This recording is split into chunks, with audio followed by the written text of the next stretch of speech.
Good afternoon. Thank you all for joining us for today for the second installment of our moderated series of lectures with business leaders, academics, and Newton alumni with international experiences that they will share with us during this series.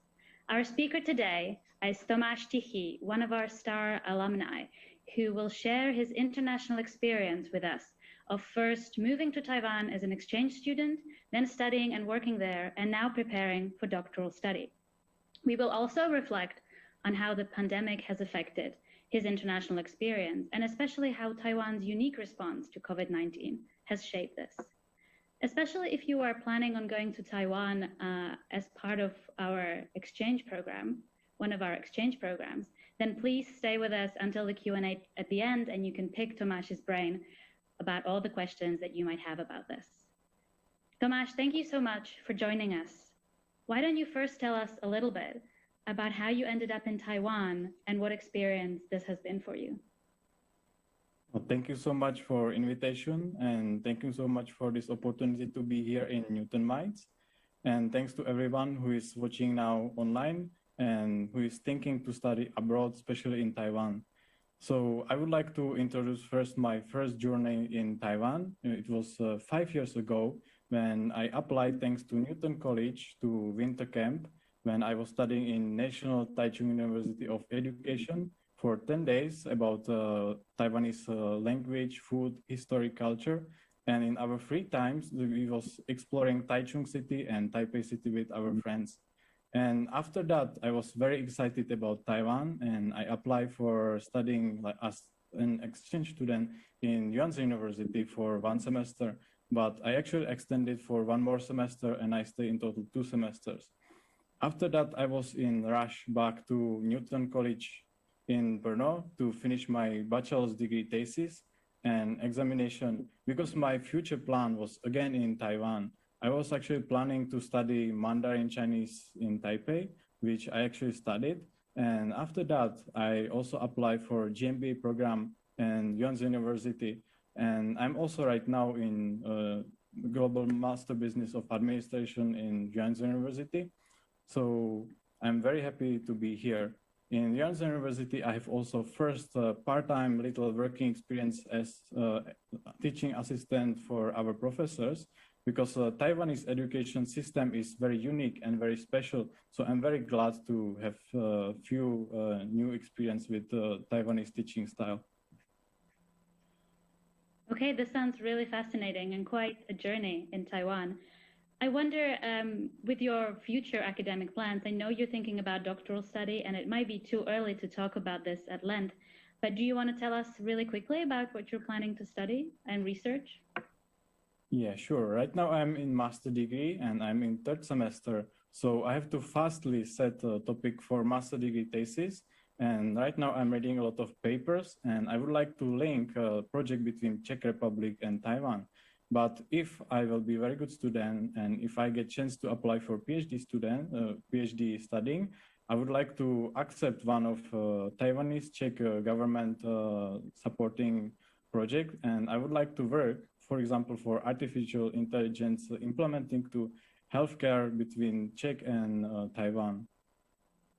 But I think it's still a little bit earlier because I'm still a master degree student. So we will see how about in the future. We will keep our eye out for your future research plans. So before we talk a little bit more about your experience of studying and working in Taiwan, I just want to get to Taiwan itself and their response to the pandemic and to COVID-19, because it's such an interesting country in the terms of how they have dealt with it. And it's such an important partner for Czechia as well in terms of industry and education. But of course, the pandemic has affected these relationships. But they have dealt with COVID in quite different ways to the way Czechia has. And they've been in the press a lot, of course, because of how well they have been perceived to have dealt with it. There was a report I read recently, actually, in The Lancet, and they argued that this was because Taiwan was already really well prepared for situations like this, right? They had a really good infrastructure, public health infrastructure to begin with. And of course, they had an experience with the SARS pandemic in 2003 that sort of enabled them to react quite quickly. But I also know they used a sort of system to trace passengers, to track passenger travel history, and to link this with their medical records. And sort of they put this early surveillance system into work quite early on in the pandemic. And this, the report in The Lancet argued, enabled a really coordinated fast response, early screening, effective methods for isolation, and they made a good use of digital technologies as well in sort of identifying potential cases. But of course, this was also coupled with Taiwanese citizens being quite happy to follow restrictions, to be responsible with mask use, etc. And have, even though the pandemic, of course, has been going on for a while now, they have been quite consistent with mask use, even in places perhaps where it wasn't mandated.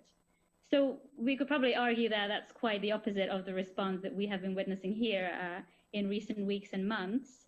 But in terms of curbing the virus, at least, regardless of other considerations, this seems to have worked quite well.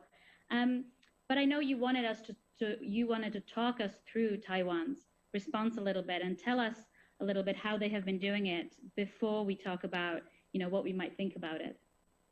Yeah, sure. I think SARS in 2003 in Taiwan was very important and also big issue because about 660 people got infected that time.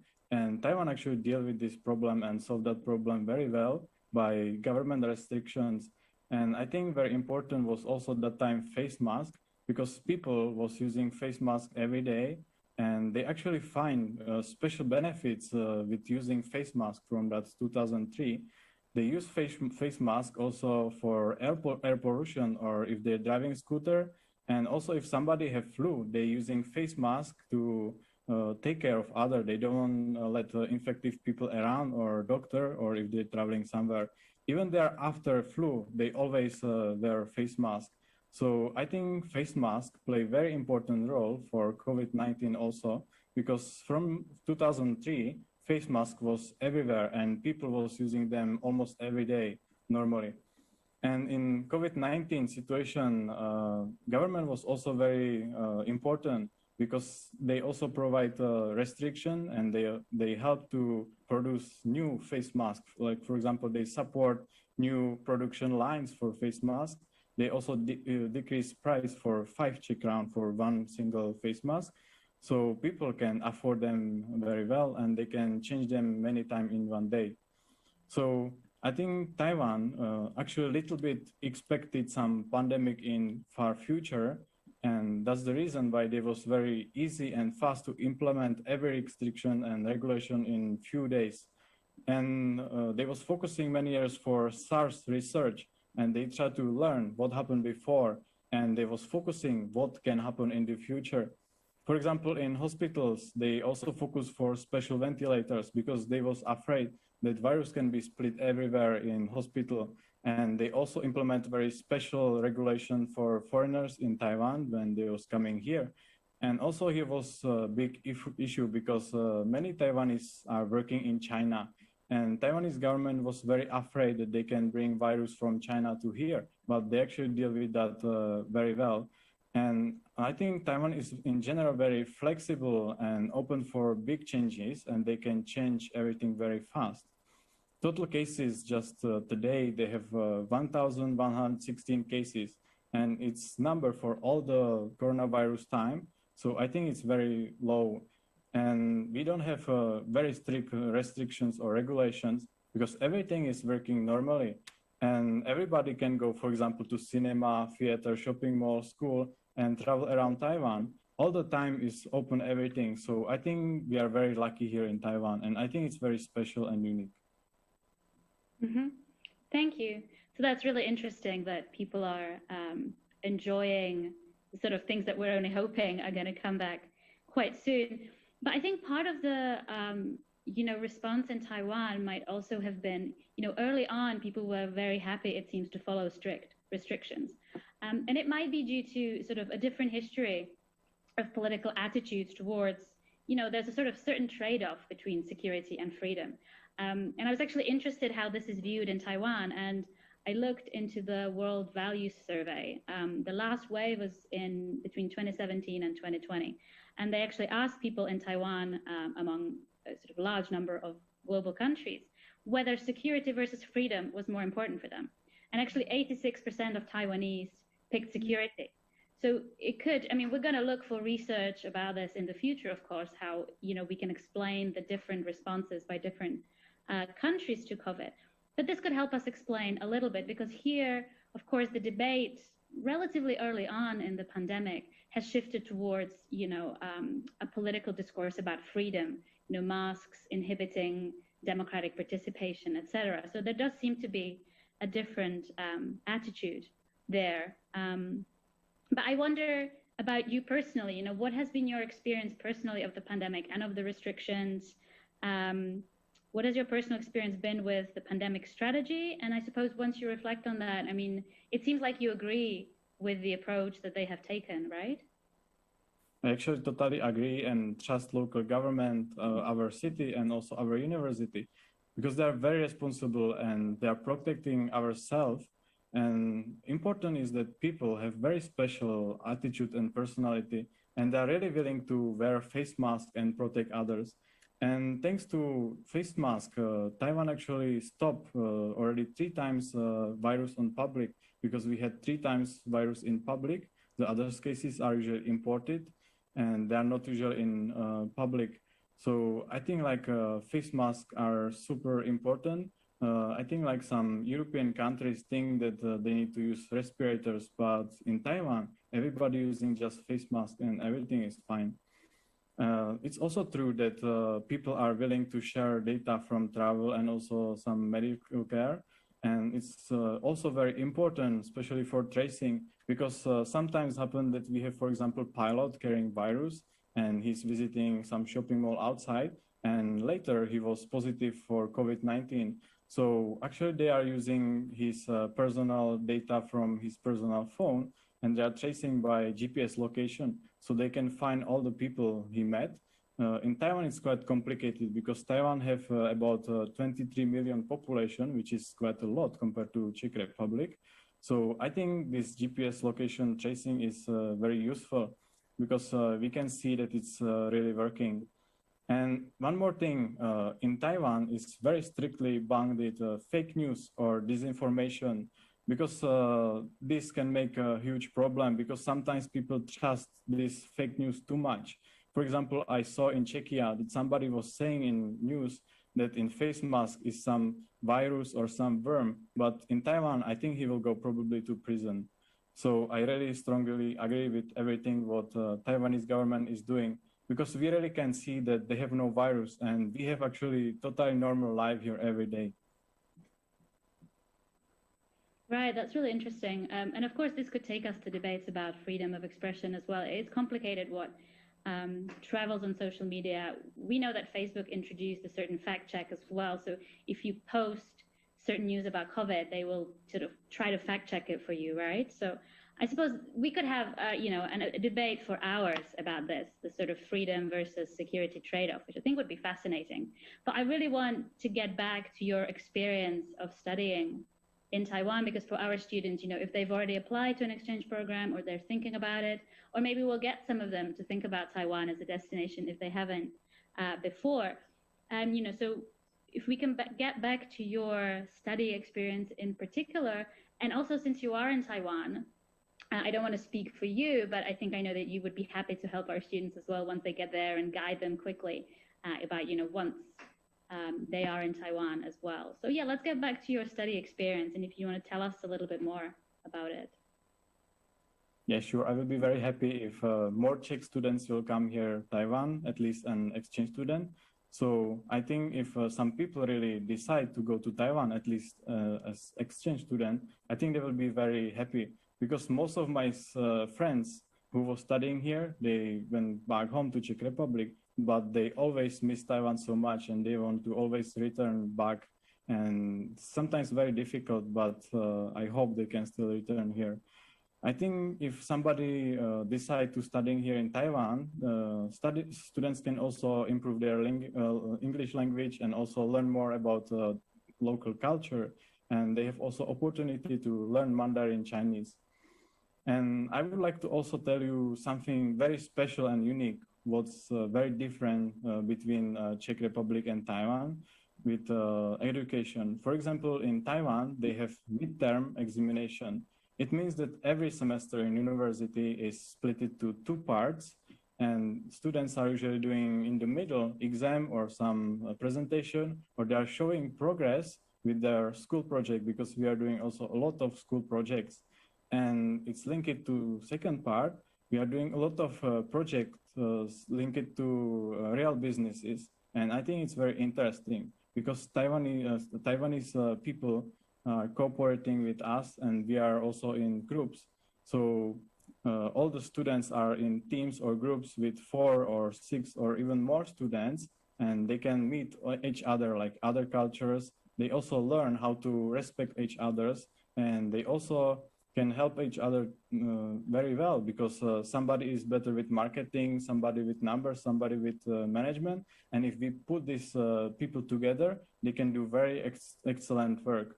And as I remember, when I was exchange student here, I also got a final grade from my professor, and she sent us email and she said, who would like to improve our final grade? We can make like additional homework, and she will improve our grading. So I think it's also very interesting. And here in Taiwan is very important personal honor, because they will never complain in front of class, or they will never read in public in front of other classmates grade, because they very care about that. If there is some issue, they like to solve it in private, and they don't like to talk about that in public, which is very good. And I think it's also a little bit different compared to European style. And one more thing, there is like teaching assistants support when students are helping professors with everything, but also to students, because teaching assistants are usually same age with other students. So they're more close together. And if students have problems in class, they can always contact teaching assistants, and they can help them with everything. And also in Taiwan, they have a lot of free time activities like school student clubs. And some of them are, for example, focusing for art, sport, or business. Or my friends just opened last month consulting club. They're focusing for opening future consulting business, and they have already more than 50 members. So I think it's also very interesting for free time. So I very appreciate their special educational system. And I think Czech educational system can also have a little bit inspiration from Taiwan. Mm-hmm. Yeah, because some people work better under the pressure of exams, right? They cram at the last minute, and then they can just perform during the exam, and some work better in long-term projects. So I suppose the Taiwan style was working better for you, that you could do both, and you could pick what subjects you were doing. Once had projects, the others had exams.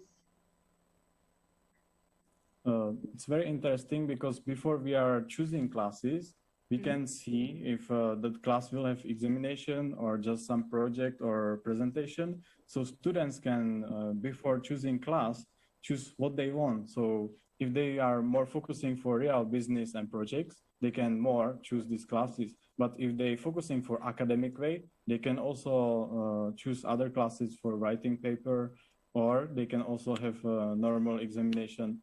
And I think it's very good to combine everything together, because they can also rest a little bit when they are doing school projects, and they are doing always projects in groups and teams in classroom. So they can also get more closer to local Taiwanese people. And they can also improve their Chinese skills. Last semester, we was doing very interesting project in Alright company, which is an eco-friendly company established in Taiwan. And we actually was focusing for small Czech marketing research and market research, when we find out that in 2016, they actually failed in Czech market. And we was trying to compare with the Polish market and Austria. And we was thinking why they're doing very well in other European countries and what happened in Czech Republic. And we give them also suggestion. Mm-hmm. So what happened? Can you tell us a little bit about why it didn't work in Czechia, or have you not finished this project yet?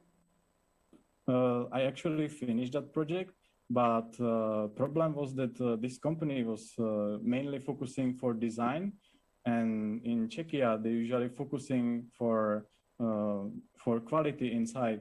And also their problem was that their packaging was too big. In Czechia, they usually prefer like 200 milliliters shampoo or lower because they're focusing for cosmetic.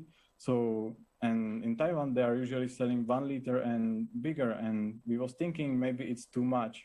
So maybe if they make very little packaging, maybe it will be better for Czechia. Mm-hmm. So any student who wants to do this kind of project in cooperation with industry and with businesses can at the universities you've been at, like Yuan and others?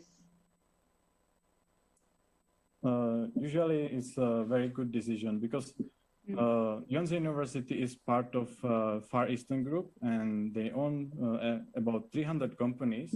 So our university is linked to so many companies and they have very good opportunities also for their internship and for their future.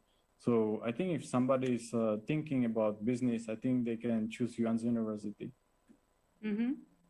And when you were talking about, choosing between exam-based courses and project-based courses, could you just avoid exams altogether if you go to Taiwan? Because that could be a good selling point for some students, maybe. Some classes have examinations, like a classic exam, and some of them don't have. But in Taiwan, it's mandatory to learn Mandarin Chinese. It's very good and useful for life outside school because outside school, I think not so many people can speak English. So, for example, in Chinese class, we have always examination. Or, for example, finance class, also we have examinations. But if they are focusing for like marketing or other maybe research, they don't need to write examination. Mm-hmm. Well, I think it's really great that that it's obligatory to learn Mandarin. I did it in my first year of bachelor's, and since I've never been to Taiwan or China or anywhere where it's spoken, I've completely forgotten everything. So, but I think it's such a great opportunity if you go there. You gain the business skills and the kind of general skills you need, but you also learn Mandarin. So I think that sounds like you've made the right decision to go to Taiwan all those years back as an exchange student.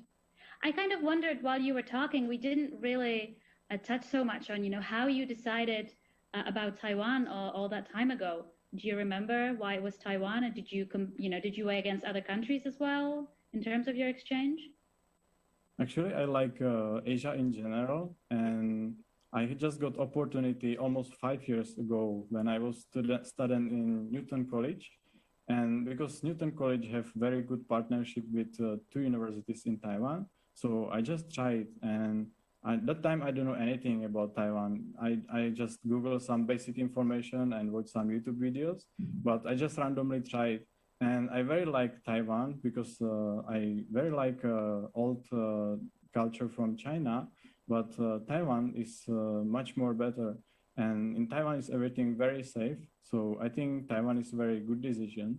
And even like when I mentioned that all the different kind of teaching style in Taiwan, I think it's also very interesting for every student because we have also a lot of exchange students from Newton College here in Yuan University. And all of them are very happy to stay here. And most of them are also sometimes extending for 1 more semester. And some of them are even thinking to come here again for future master degree study. Mm-hmm. Yeah, that's wonderful. We will talk about it more maybe in the questions as well. So, if any of you think of questions for Tomáš about the experience of Taiwan, moving to Taiwan or anything, you can write to us already in the chat and we'll get to those questions. But I want to go back to this idea of, honor in Taiwanese society that you talked about. And just thinking in terms of lots of international students in your classes, like you said. And I know we talked about this and you mentioned this as well. So students sort of have to agree on the final grade with their teacher. I mean, did you ever witness any sort of issues with this or international students being very used to a different way of universities working in terms of this, this idea that it should be a collaborative grade, which might be sort of a bit different for a lot of international students? Yes, some professors are submitting grade to our school system online, and some of them are sending email and asking if we really agree with grading or not. I just remember my classmate, he just wrote email that he don't agree and he want better grade. And professor just answer, and she said that he's not so active in class. So that's the reason why he have that grade, and she actually don't change it too much. But in Taiwan, if students cannot catch some topic or have difficulty with their project or with exam, they have a very special benefit, because in the middle of semester, they can drop the class without a reason. So actually they can drop or cancel class and they don't need to come back anymore. So I think it's very good idea. And maybe also it would be very nice to implement it to Czech education system. Yeah, we have a lot of ideas about what we could do here, I think, as well, in terms of, but the system is quite inflexible at times. But yeah, project-based learning is, I think, it's so important to give students that choice, right? The ones who work better with exams, ones who work better with projects. I sort of wondered, so the grade is collaborative. So is the main thing that you're sort of actively participating? You show up to every lecture, to every seminar, and if you're sort of really trying, then the system is sort of going to help you pass, or you can change courses. I'm just thinking, so a student who, doesn't really show up to anything but comes to an exam and does the exam excellently, would they still pass, or would they have an issue? It really depends on professor, because some professor really want us to go to class and participate there always, but some of them, they don't care about that and they can just pass exam. So it's really individual, because in the beginning of semester, we have a list and we can see all the points, what we have to do all the semester. And if somebody following very well, I think they have chance to get a good score. But if some students have some personal problem or health problem, or they don't care too much about studying, so it can be also a problem for them.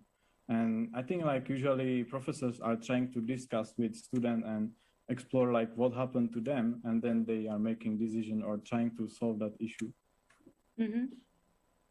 Yeah, so that's such an interesting setup. Yeah, I think this is really great that you're really giving us all the details. We can think about what we can learn from here as well, what we could implement. I'm just thinking, we talked about your doctoral study. We talked a little bit about sort of work projects you've done. But so you're decided about staying in Taiwan, or maybe for the PhD or other work, are you looking around? I'm just thinking for our students, if they do go to Taiwan, maybe they stay longer like you do. What are the options afterwards? Is it sort of really easy then to stay in Taiwan, and that's sort of what you know of people or are thinking of as well yourself doing, or you can just go anywhere after this? Because I'm studying master degree, so after graduating, I have actually 1 year extra visa. So 1 year I can still stay in Taiwan and I can be looking for a job. So I think it's very nice benefit. Or they can also transfer to studying Mandarin Chinese. So they can also have some support from government, or they can also have visa. And the last option, they can just extend for PhD study, or they can also apply for other master degree, because some of my classmates already did master degree and now they are doing second one. So I think they have a lot of opportunities. And most of my classmates, they also having internships. So for the future, they are focusing also for working here in Taiwan. Mm-hmm. So it's really easy to combine your studies with work experience. Because I know in some countries, if you're on a student visa, people really struggle to find work opportunities or even do them because the hours they can work are limited, right? But it sounds like everyone is studying and working at the same time.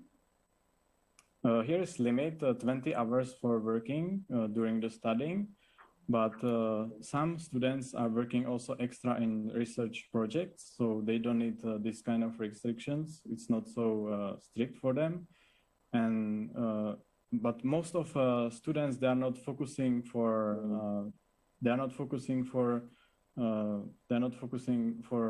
working in same time, because Taiwanese style is usually they are focusing for 100% for studying. They don't focus for working in same time like in Czech Republic, because I think in Czech Republic people like to study and work also in same time. And I think in Czech Republic is also more famous to study like part-time school in weekends, and during the week they just have job. But in Taiwan it's a little bit different. Mm-hmm. But how was it for you then? it sounds like you were combining studying and working, or did you take study breaks to work on work-related projects?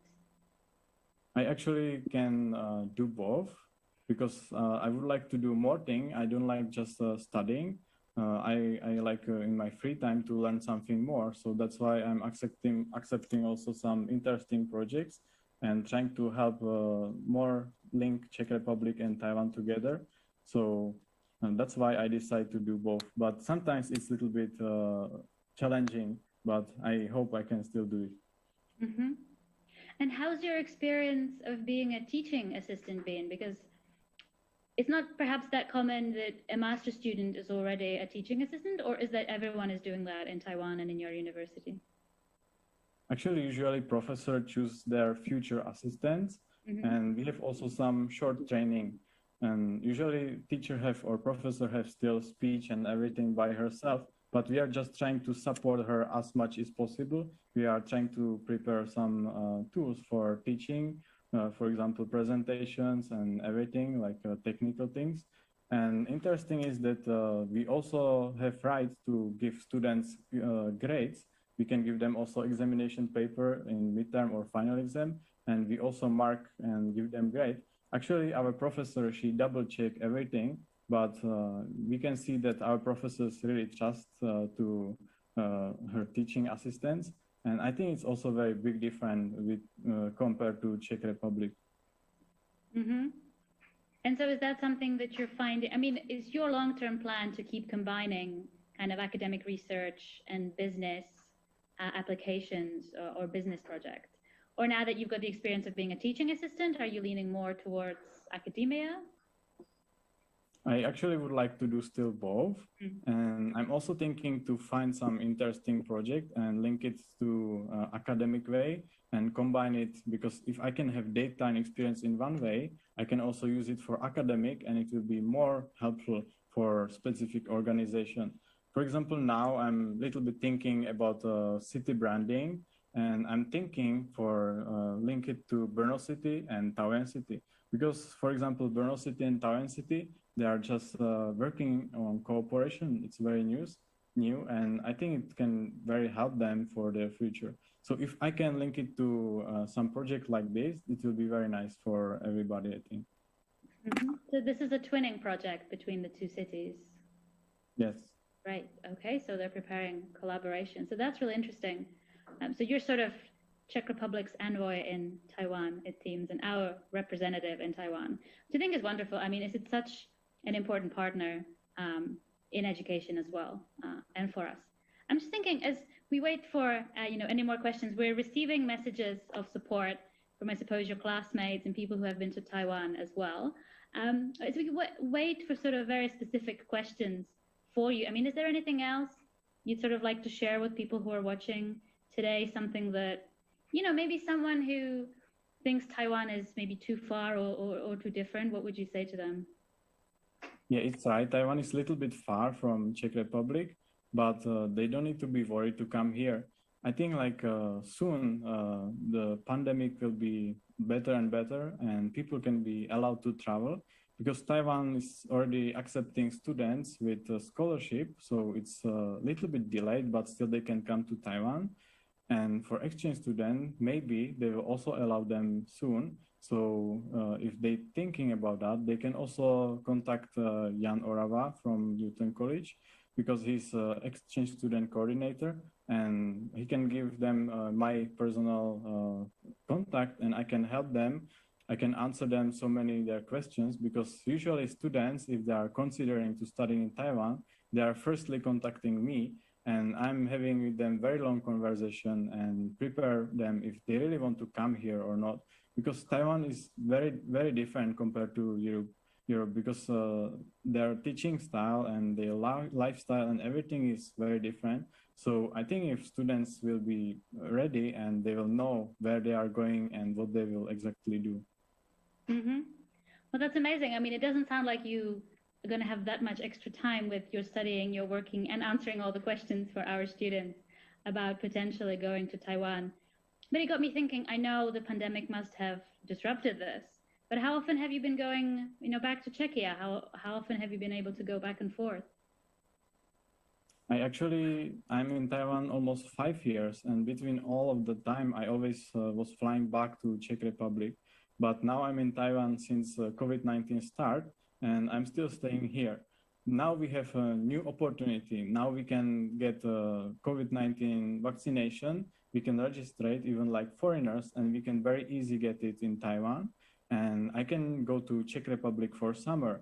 And when I return, I have quarantine just 7 days. But for people who have no vaccination, they must stay in quarantine strictly 14 days. Plus, they have self-control for additional 7 days. So I think I can fly to Czech Republic, but still I'm considering if I would like to take some risk and get the vaccine and fly back home. So we will see. So how is it working in Taiwan right now with the vaccine? So that would be available to you as well now or soon? Actually, here is also one of my classmates. She's also from Newton College, and she's also studying GMBA program with me. And she told me she's going to have vaccination just tomorrow. So it's very fast because she just registered it this week. And I was checking the website from Ministry of Healthcare, and I can go also tomorrow or even next week to have vaccination AstraZeneca, but still considering if I will accept it or not. Mm-hmm. So Taiwan really sounds like the place to have been during the pandemic. So it's great that you made this decision all those 5 years ago to go to Taiwan in the first place. So we'll just wait a little bit longer for any specific questions. But I think it's great that, we don't want to swamp you with emails from everyone, but it's great that you're offering, people your contact, and we can share it, the event underneath the Facebook event, and people can contact you on Facebook, I'm sure as well with any specific questions. And it sounds like we really have this sort of Newton College community in Taiwan, Taiwan growing there. So I think that's wonderful.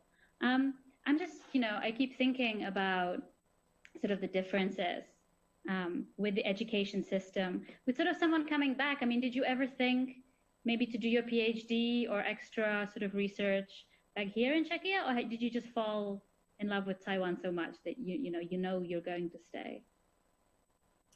Because of COVID-19 pandemic, I think like Taiwan will be better because in Taiwan is everything working normally, and in Europe everything is locked down and not working, changing so fast.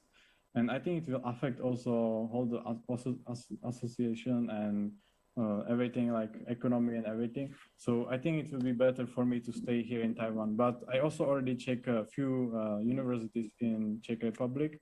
So I will make decision later because I have still a long way to do it.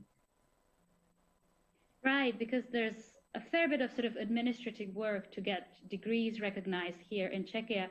I suppose you didn't have any issues like that in Taiwan. I mean, is it quite easy for international students? All the previous titles are sort of easily recognized? I think there is no problem with that. I think it's very easy to get degree and come back to Czech Republic and continue with studying. But I think most of students who started studying in Taiwan, they always return back. Because I know also other students who finish a master degree here in Taiwan, and that student also apply for PhD in Taiwan. So she's actually back for PhD because she like much more studying style and everything in Taiwan. But about PhD, it's more academic. For bachelor degree is linked like a little bit academic, but also linked to practical way. For master degree is also both, but more academic because we need to write thesis. But one more benefit is we don't have a final examination from so many classes, because I remember in Czech Republic, we have very big examination. Here we have just examination from thesis. So it's very big benefit. And for PhD, they are mainly focusing for very academic research papers. So I think it's a little bit challenging and for very, very long time. Right, but the only thing you would have to focus on is the research. Yes, so maybe one question. I'm just going to put that up here, and it touches on what we talked about before. Your plans in Taiwan. Did you ever think about starting a startup in Taiwan? Yeah, I was thinking about that a few times, but local culture is very different, and I think I need to stay here longer time and more focusing for Taiwanese style and everything. and I have to really know Taiwanese culture very well, because I'm here almost 5 years, and I think I still don't know Taiwanese culture very well. So I think maybe in the future, if I have great idea what to do, and if I have great people around myself, because I cannot do it alone, so maybe I can think about that also. Mm-hmm.